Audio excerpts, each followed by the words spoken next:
날마다 우리 짐을 지시는 주 곧 우리의 구원이신 하나님을 찬송할지로다. 셀라. 하나님은 우리에게 구원의 하나님이시라. 사망에서 벗어남은 주 여호와로 말미암거니와 그의 원수들의 머리 곧 죄를 짓고 다니는 자의 정수리는 하나님이 쳐서 깨뜨리시리로다. 주께서 말씀하시기를 내가 그들을 바산에서 돌아오게 하며 바다 깊은 곳에서 도로 나오게 하고 내가 그들을 심히 치고 그들의 피에 내 발을 잠그게 하며 내 집의 개의 혀로 내 원수들에게서 제 분깃을 얻게 하리라 하시도다.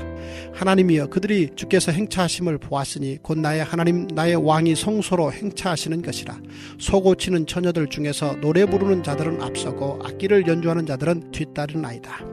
이스라엘의 근원에서 나온 너희여 대회 중에 하나님 고추를 송축할지어다. 거기에는 그들을 주관하는 작은 베냐민과 유다의 고관과 그들의 무리와 스불론의 고관과 납달리의 고관이 있도다. 내 하나님이 너의 힘을 명령하셨도다. 하나님이여 우리를 위하여 행하신 것을 견고하게 하소서. 예루살렘에 있는 주의 전을 위하여 왕들이 주께 예물을 드리리이다. 갈밭의 들짐승과 수소의 무리와 만민의 송아지를 꾸짖으시고 은 조각을 발 아래에 밟으소서. 그가 전쟁을 즐기는 백성을 흩으셨도다. 고관들은 애굽에서 나오고 구수인은 하나님을 향하여 그 손을 신속히 들리로다. 땅의 왕국들아 하나님께 노래하고 주께 찬송할지어다. 셀라. 옛적 하늘들의 하늘을 타신 자에게 찬송하라. 주께서 그 소리를 내시니 웅장한 소리로다. 너희는 하나님께 능력을 돌릴지어다. 그의 위엄이 이스라엘 위에 있고 그의 능력이 구름 속에 있도다. 하나님이여 위엄을 성소에서 나타내시나이다. 이스라엘의 하나님은 그의 백성에게 힘과 능력을 주시나니 하나님을 찬송할지어다. 네, 이 시간에 우리 오늘 이 아침에는 구원을 위한 환경, 구원을 위한 환경이라는 제목으로 함께 말씀을 나누도록 하겠습니다. 오늘 시편의 이 표제를 보면 다윗의 시라고 제목이 붙여져 있습니다. 그리고 이제 어떤 학자들은 이 시가 다윗의 어록 중에서 이 중요한 것만 모아놓은 이 시다 이렇게 말하는 사람들이 있습니다. 그러니까 이런 배경을 놓고 이 시를 이제 보는데요. 저는 오늘 시편을 통해서 특별히 은혜를 좀 많이 받습니다. 왜 그러냐면 저는 개인적으로 성경에서 굉장히 좀 신비하다라고 여겨지는 인물이 두 명이 있습니다. 한 명은 족보도 없고 어디서 왔는지 알 수도 없는데 아브라함의 때 갑자기 등장해서는 예수님을 예표하는 인물로 소개되는 살렘 왕 멜기세덱이 굉장히 신비한 인물입니다. 족보도 없고 뭐 아무것도 없는데 그가 이미 태고부터 하나님을 예배하는 제사장으로 택함을 받은 것이죠. 그리고 나머지 한 명의 신비로운 인물이 누구냐? 그게 바로 다윗입니다. 그럼 다윗이 왜 신비롭냐면요, 성경이 소개하는 다윗을 보면 영적인 사람도 아니에요. 굉장히 육적인 사람입니다. 그리고 특별히 거룩한 사람도 아니에요. 성경에서 보면 이 사람이 과연 구원받을 수 있을까? 그게 맞나? 싶은 사람 중에 한 명이 다윗이에요. 그러니까 사무엘을 만나기 전까지 다윗은 그냥 일개 아주 연약한 죄인이고 그냥 먹고 사는 것을 위해서 살아가는 생활인이었어요. 그런데 놀라운 것은 뭐냐 하면 다윗이 아무것도 아닌데, 정말 아무것도 아닌 인물인데 다윗이 무려 성경 말씀을 기록한 계시의 수요자가 됐다는 거예요. 여러분, 심지어 다윗이 기록한 성경 말씀이 얼마나 많냐면 시편이 총 150편의 시로 구성되어 있는데 그 중에 무려 73개가 다윗의 시예요. 이게 변치 않는 영원한 하나님의 말씀으로 성경에 기록이 됐어요. 그래서 저는 궁금한 게 이거죠. 왜 다윗일까? 왜 하필 다윗일까? 그 생각을 할 수밖에 없는 거예요. 그래서 오늘은 다윗이 기록한 오늘의 시편을 통해서 그가 어떻게 계시를 담는 하나님의 말씀이 임한 그릇이 되었는지, 그리고 그가 깨달은 구원이란 게 뭔지 함께 보도록 하겠습니다. 첫째 구원은 심령을 가난하게 해주는 환경을 통해 임합니다. 19절에서 21절입니다. 날마다 우리 짐을 지시는 주 곧 우리의 구원이신 하나님을 찬송할지로다. 셀라. 하나님은 우리에게 구원의 하나님이시라. 사망에서 벗어남은 주 여호와로 말미암거니와. 아멘. 이 다윗의 시편을 보면요, 다윗이 참 제가 신기한 게 뭐냐면 여러분 모세나 엘리야나 엘리사의 기록을 보면 초자연적인 기록이 있어요. 그러니까 기적들이 기록되어 있는 거죠. 그런데 다윗의 일대기를 보면은 기적이 없어요. 그냥 일상생활이에요. 일상생활을 언제나 우리가 대하는 일상생활을 그가 대하는데, 그는 마치 하나님을 대면해서 대화를 해본 사람처럼 하나님의 인격이 어떠한지 그분을 정확히 묘사해요. 그런데 그거 아십니까? 다윗에 대한 성경을 기록을 보면은 그가 그의 삶 가운데 모세나 엘리야가 경험했던 것처럼 특별한 기적이 없다라는 거예요. 초자연적인 체험이 없어요. 그런데 그가 하나님을 알아요. 너무 잘 알아요. 또 천년 후에 예수님이 어떤 모양으로 십자가에서 모욕당하고 죽으실지 그것을 시편에 정확히 예언했고, 하늘의 해달별을 보면서 하나님의 섭리를 읽어냈던 사람이 다윗이에요. 특별히 제가 오늘 설교를 준비하려고 19절에서 23절을 읽다가 정말 감탄을 했는데, 그 이유가 뭐냐면 다윗이 말하는 구원론이 너무 정확한 거예요. 너무.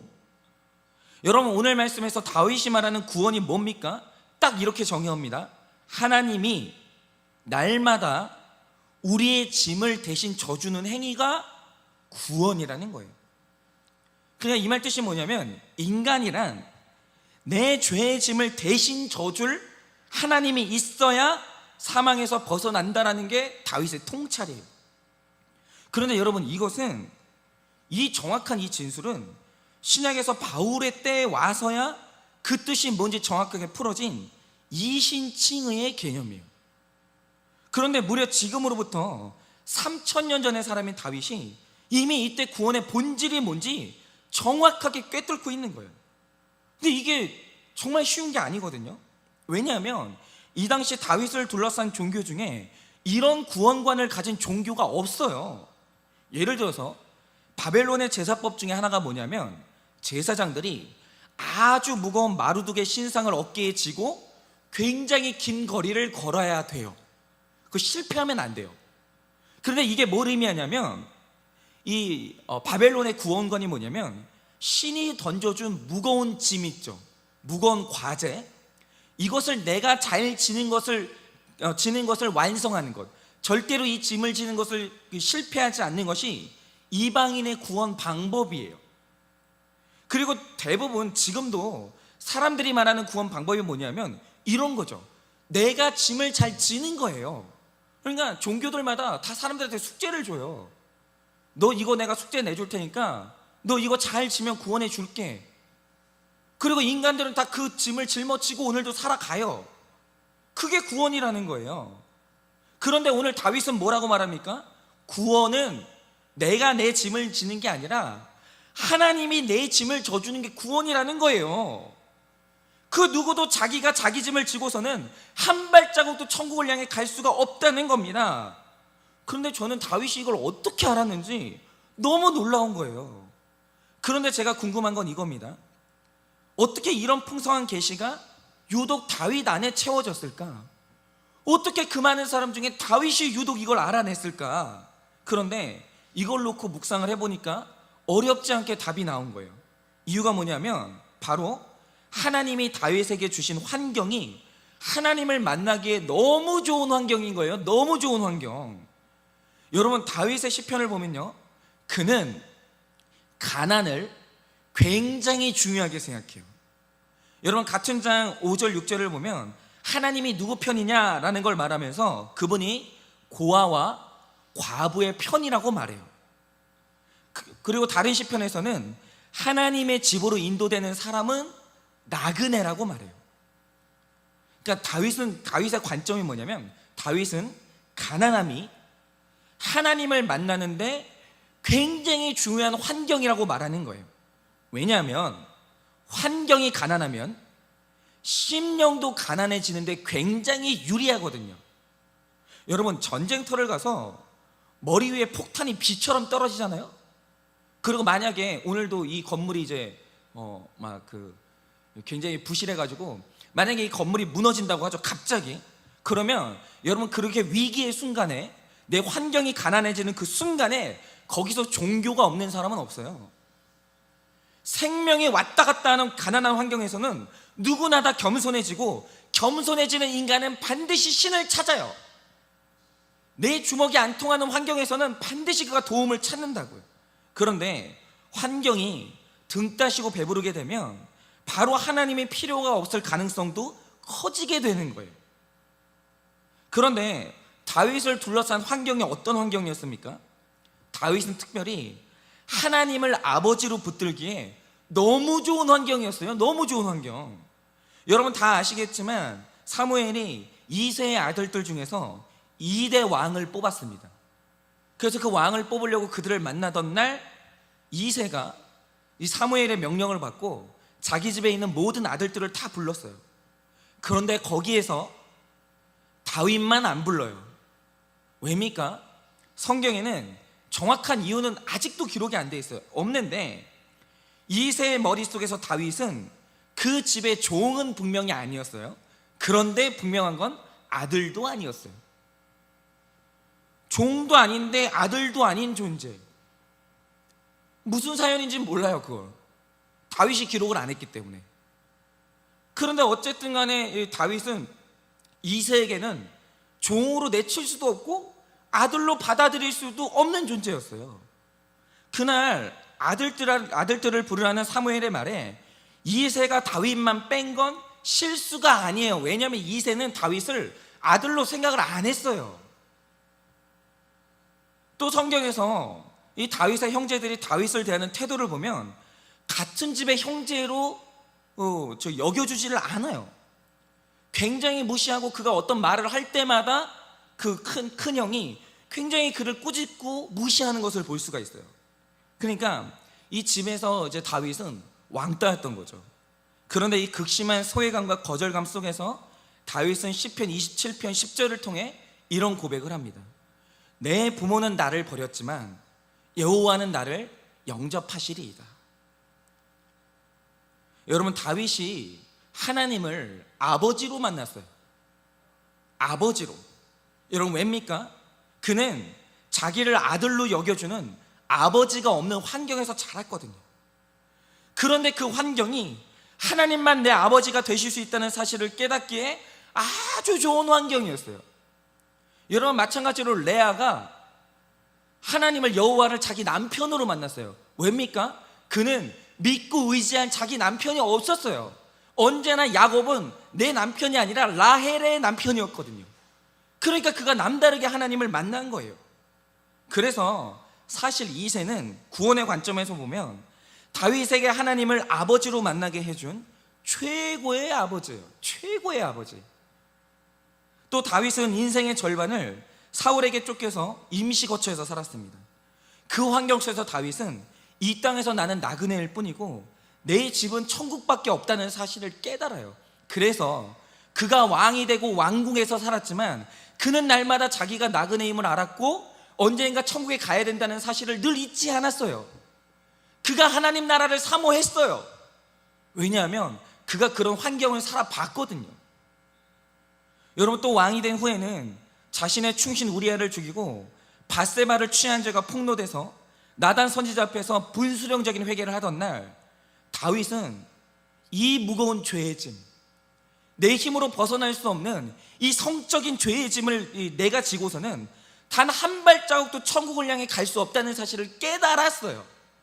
여러분 만약에 하나님이 그날 나단 선지자를 보내서 다윗을 깨우쳐 주지 않았으면 다윗은 일평생 그 사실을 숨기고 있다가 지옥 갔습니다. 그런데 하나님이 다윗을 포기하지 않으사 나단을 보내 그 구원의 공동체에서 회개하게 만들어 주셨기 때문에 그가 오늘 구원을 받은 거예요. 자기 힘이 아닌 걸 아는 거예요. 여러분 이렇게 오직 하나님이 날마다 내 짐을 처리해 주셔야, 날마다 내 죄의 짐을 대신 져 주셔야 사망에서 벗어날 수 있다는 사실은 죄로 무너진 자기 자신을 보면서 깨달은 사실이에요. 남을 보면서, 글씨를 보면서, 텍스트를 보면서 그렇게 깨달은 사실이 아니라는 거예요.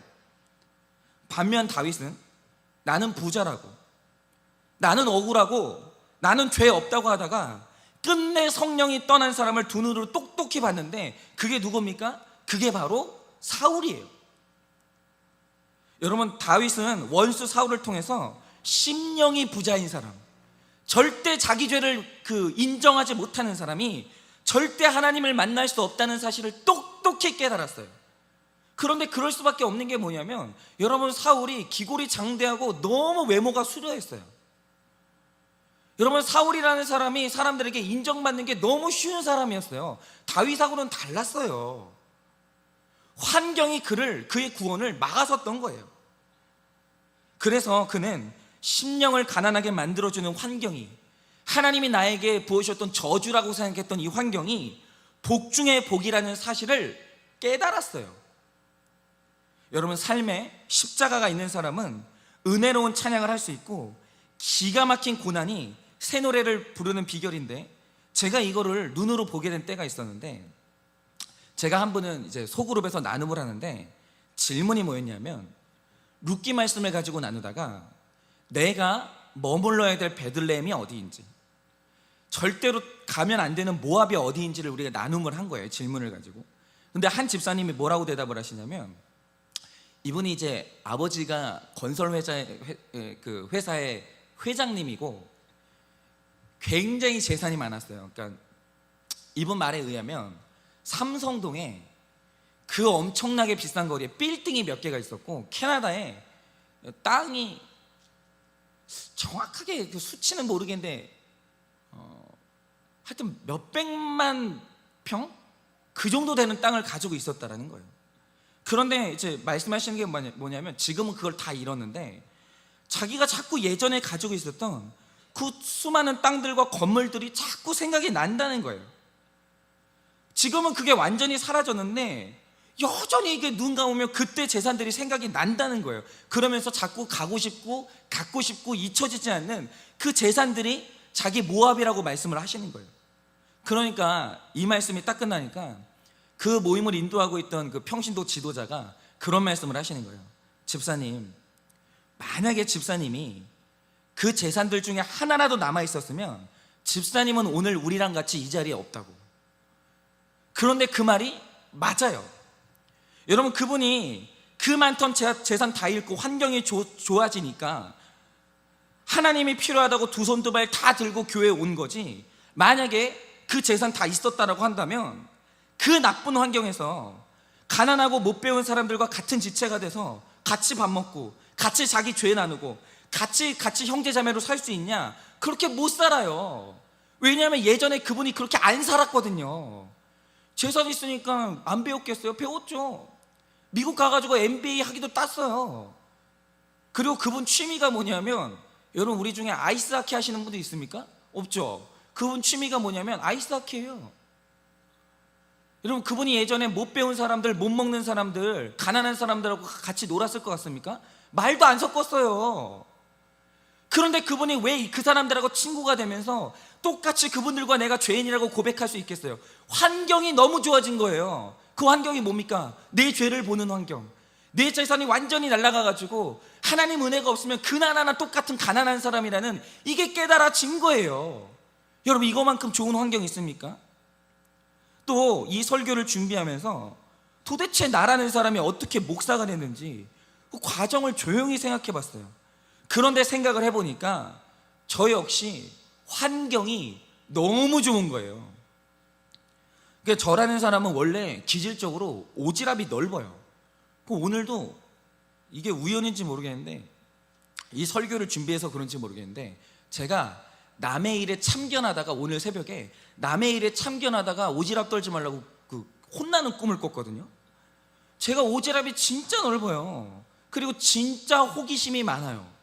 남의 일에 그렇게 관심이 많아요. 그리고 누가 이제 어떤 일이 딱 생겼다 그러면 도대체 그 구체적인 내용이 뭔지 궁금해가지고 잠이 안 와요. 저희 아내가 그걸 알거든요. 그래서 이것저것 다 경험해보고 싶고 다 알고 싶은 욕구가 있는데, 이런 기질이 어릴 적 상처로 인해서 분노와 자기 연민, 그 인정 욕구가 뒤엉키면서 그러니까 일탈하고 싶은 방향으로 제 욕구가 분출이 되는 거예요. 그래서 그 당시 제 머릿속을 지배했던 청소년 시절에 가장 강력한 호기심이 뭐냐면, 담배 필 때 느낌 있잖아요. 담배 연기를 빤 다음에 뱉을 때 그 느낌, 도대체 그게 뭘까? 그 술을 마시면 뭐가 그렇게 좋은가? 그리고 청소년 시절에 이 폭력 영화를 보면서 어떻게 하면 나도 싸움을 잘할 수 있나, 이런 게 온통 궁금한 거예요. 그런데 만약 이때 저희 집에 돈이 많았고 제가 예수님을 안 믿었다면, 그리고 부모님이 나로 하여금 예배 시간에 어딜 가지 못하도록 나를 가로막지 않았다면 내가 곰곰이 생각해 봤어요. 어떻게 됐을까?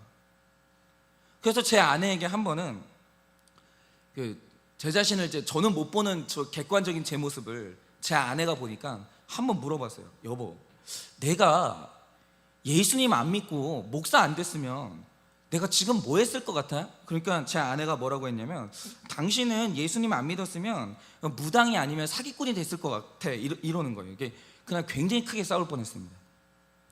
그러니까 저는 제가 예수님을 안 믿었으면 아마도 이랬을 것 같아요. 뭐냐면 한 16살 때쯤에 학교를 자퇴하고, 그러니까 이 세상에 있는 모든 중독은 다 걸려가지고 애는 한 18살쯤에 한 둘 정도 낳고 어떤 여자랑 결혼도 안 하고 동거하면서 날마다 지옥을 살고 있을 것 같아요.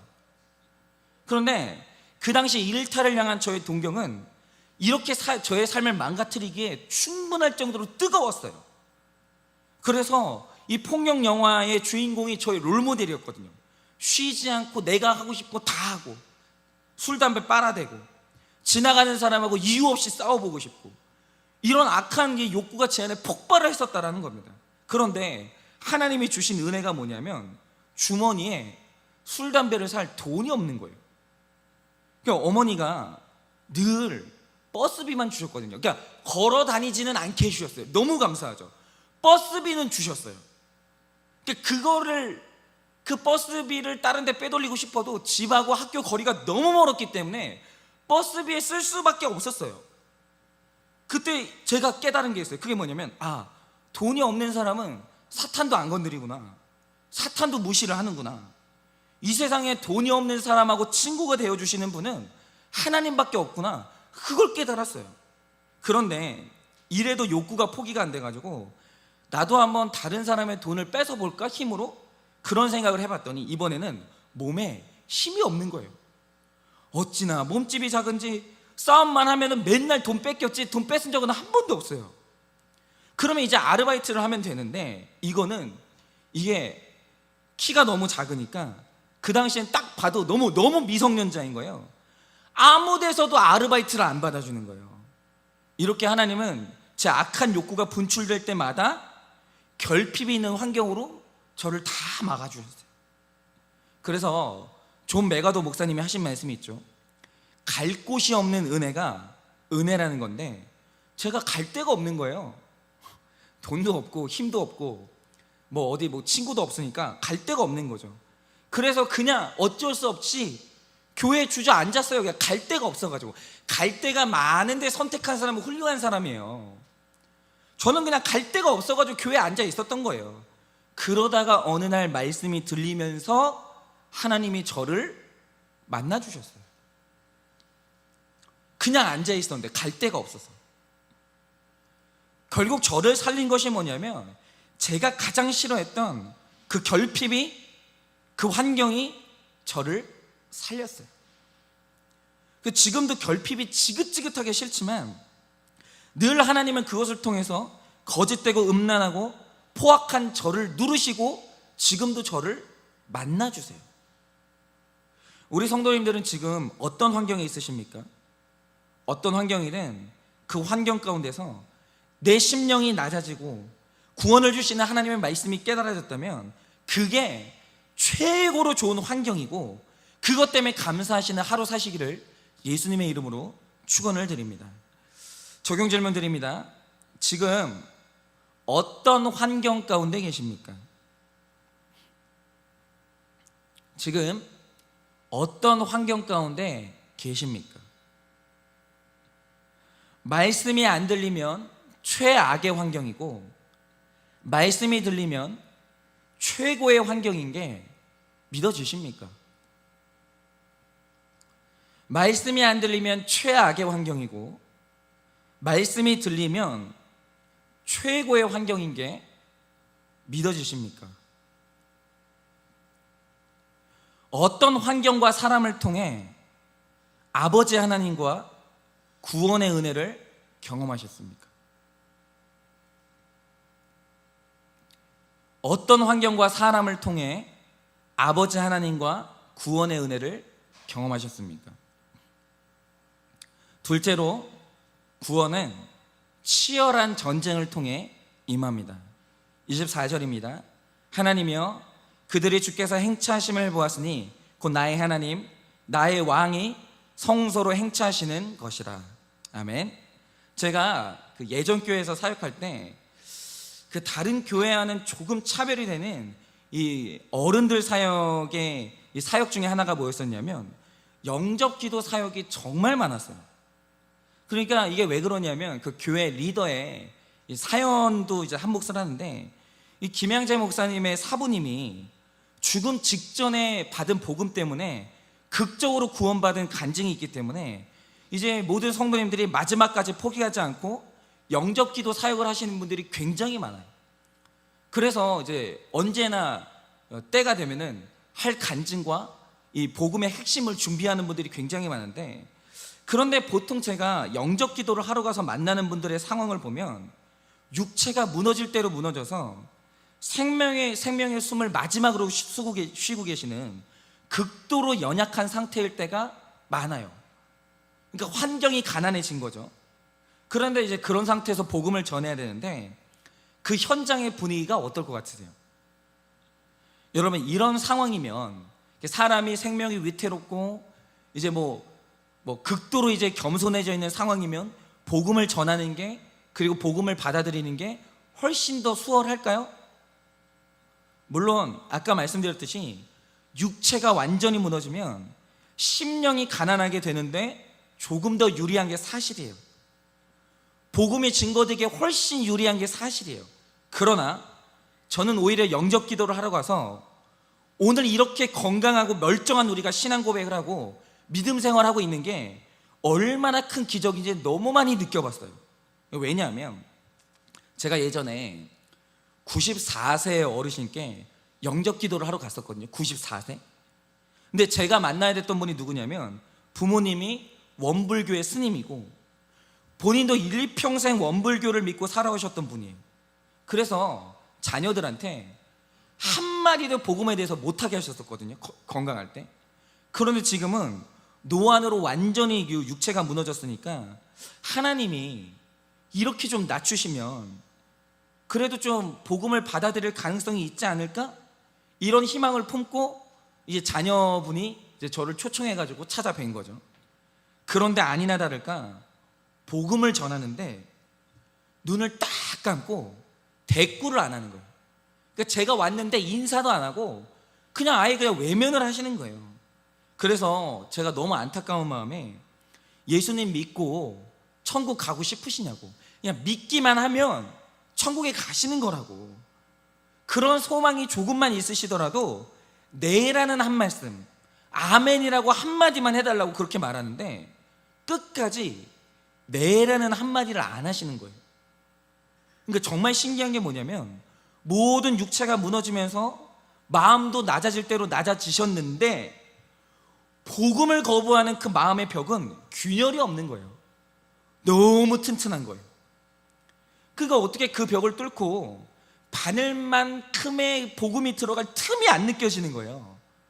그래서 제가 이제 포기를 하려고 하는데 갑자기 막판에 어르신이 가만히 계시다가 아멘 이러시는 거예요. 아멘. 그 너무 갑작스러운 아멘이라 놀랐는데 이게 아주 연약한 믿음의 고백인지 아니면 귀찮으니까 빨리 보내려고 대답을 주신 건지는 모르겠는데 저는 그 식구들의 간절한 기도가 있는 걸 봤기 때문에 그냥 저 혼자 구원의 응답이겠거니 생각하고 왔어요. 그러나 이 일을 겪고 나서 이 말씀을 보는데 이런 거죠. 이분이 말씀을 전하는데 예수 믿기 원하냐는 이 질문에 왜 아멘 한마디를 하는 게 이렇게 어려울까? 무엇이 그것을 그렇게 주저하게 만들까? 그냥 보험 든다 셈 치고 아멘 할 수도 있는 거잖아요. 왜 근데 그게 안 될까? 이유를 생각해 보니까 이분에게 있어서 예수, 그 이름에 대해서 아멘이라고 하는 대답은 내가 평생 섬겼던 왕이 바뀌는 사건이기 때문이에요. 여러분 24절은 이렇게 말합니다. 하나님이여 그들이, 즉 구원받은 자들이 주께서 행차하심을 보았으니 곧 나의 하나님 나의 왕이 성소로 행차하시는 것이라. 여러분 바로 이겁니다. 구원이라는 것은 하나님의 성소, 즉 우리 마음 가운데 하나님이 왕으로 등극하시는 사건이에요. 그러니까 만약에 하나님이 위대한 성인으로, 어떤 본받을 만한 위인으로 등극하시면 그거는 구원이 아니에요. 하나님이 참 좋은 선생님으로 우리 마음 가운데 들어오시면 그거는 구원이 아니에요. 구원이라는 것은 뭐냐? 오직 하나님이 우리 마음 가운데 왕으로 행차하실 때만 그게 구원인 거예요. 그런데 하나님이 왕으로 행차하신다는 것은 아주 중요한 의미가 있습니다. 그게 뭐냐면 여러분, 한 영토에 왕은 두 명일 수가 없어요. 여러분, 하나님이 내 마음의 왕이 되려고 오신다는 것은 이전에 우리 마음 가운데 왕 노릇하던 모든 것들과 전쟁하고 마침내 둘 중에 하나는 쫓아내야 되는 거예요. 그래서 28절에 하는 말이 뭡니까? 내 하나님이 너의 힘을 명령하셨도다 라는 말씀이 시작되는데요, 이 구절의 원래 뜻은 하나님이여 힘을 내소서라는 뜻이에요. 그러면 하나님이 무엇을 위해서 힘을 내셔야 됩니까? 30절에 보면 하나님이 힘있게 역사하사 우리 안에서 왕노릇하던 갈대밭의 들짐승들과 수소의 무리와 만민의 송아지를 꾸짖으시고 내 안에 돈 욕심으로 상징되는 은조각을 발 아래 밟으시라는 거예요. 즉 구원이라는 건 뭐냐면 하나님이 내 마음의 온전한 왕이 되실 때까지 우상의 세력과 치열한 전쟁을 수반하는 거예요. 제가 그날 어르신께 아멘이라는 이 한마디를 듣는 게 그렇게 힘들었던 이유가 그거예요. 복음의 마음의 문이 열리는 순간 그분 마음에서는 왕이신 하나님의 행차하면서 그 전에 그 마음에서 왕 노릇하던 것들이 치열하게 전쟁을 한 겁니다. 즉 구원은 치열한 전쟁을 통해서 우리에게 임하는 거예요. 아무 일이 없는데 평화롭게 그냥 임하지 않습니다. 만약에 일단 내가 받아들였다 하더라도 일단 내 마음 가운데 왕으로 임하시는 순간 일단 신앙생활 우리 마음 가운데 전쟁이 끊이질 않는 거예요. 그러니까 이런 거죠. 많은 초신자분들이 이런 말씀을 하십니다. 자기는 예수님을 믿을 때 그 믿었던 이유가 뭐냐면 마음이 편해지려고 믿었다는 거예요. 그리고 일이 잘 풀릴 것 같아서 믿었고 진짜 우리 가족이 화목하려고 믿었다는 거예요. 그런데 예수를 믿고 나니까 오히려 갈등이 충만해져서 너무 힘들었다고 하시는 분들이 있어요. 여러분 마찬가지입니다. 지금 우리 교회에서 훈련받는 분들이 계시는데 여러분 그분들이 지금 평화롭냐? 여러분 그분들이 지금 마음이 기쁘냐? 아니에요. 엄청난 전쟁을 치르고 있어요. 그런데 오늘 말씀에 말하는 게 뭡니까? 예수님을 영접하고 나서 내적 외적 갈등이 더 심해졌다면 바로 그게 드디어 성령님이 임하셨다는 증거라는 거예요. 왜냐하면 하나님이 내 구원을 위해서 내 안의 우상들과 전쟁을 시작하셨기 때문이에요. 그래서 훈련을 받으면 내 안에 우상들이 드러나면서 그 우상들과 전쟁을 시작하는 그런 놀라운 이제 적용들이 시작이 되는 거죠. 여러분 오늘 시편도 출애굽을 떠올리면서 하나님을 찬양하는데요, 이스라엘 백성들이 출애굽해서 자유인이 됐어요. 그러자마자 시작한 게 뭡니까? 애굽에서는 전쟁이 없었어요. 노예 생활을 하면서 힘들긴 했지만 그들의 애굽의 보호를 받으면서 전쟁은 안 했거든요. 그런데 애굽에서 나와서 자유인이 되자마자 전쟁이 시작됐어요. 약속의 땅에 들어갈 때까지 끝없이 전쟁을 했습니다. 여러분 이 전쟁 없이 약속의 땅에 들어갔던 신앙인은 한 명도 없어요. 한 명도. 여러분 당신의 삶 가운데 전쟁이 시작됐다는 건 구원의 여정이 시작됐다는 뜻이고 자유해졌다는 뜻입니다. 그러므로 여러분 오늘 어떤 갈등 가운데 계십니까? 중요한 것은 바로 그 갈등이, 그 전쟁이 하나님이 내 안에 계시다라는 증거예요. 그리고 그 갈등은 내 안에 우상들, 짐승들이 죽어야 끝날 것입니다.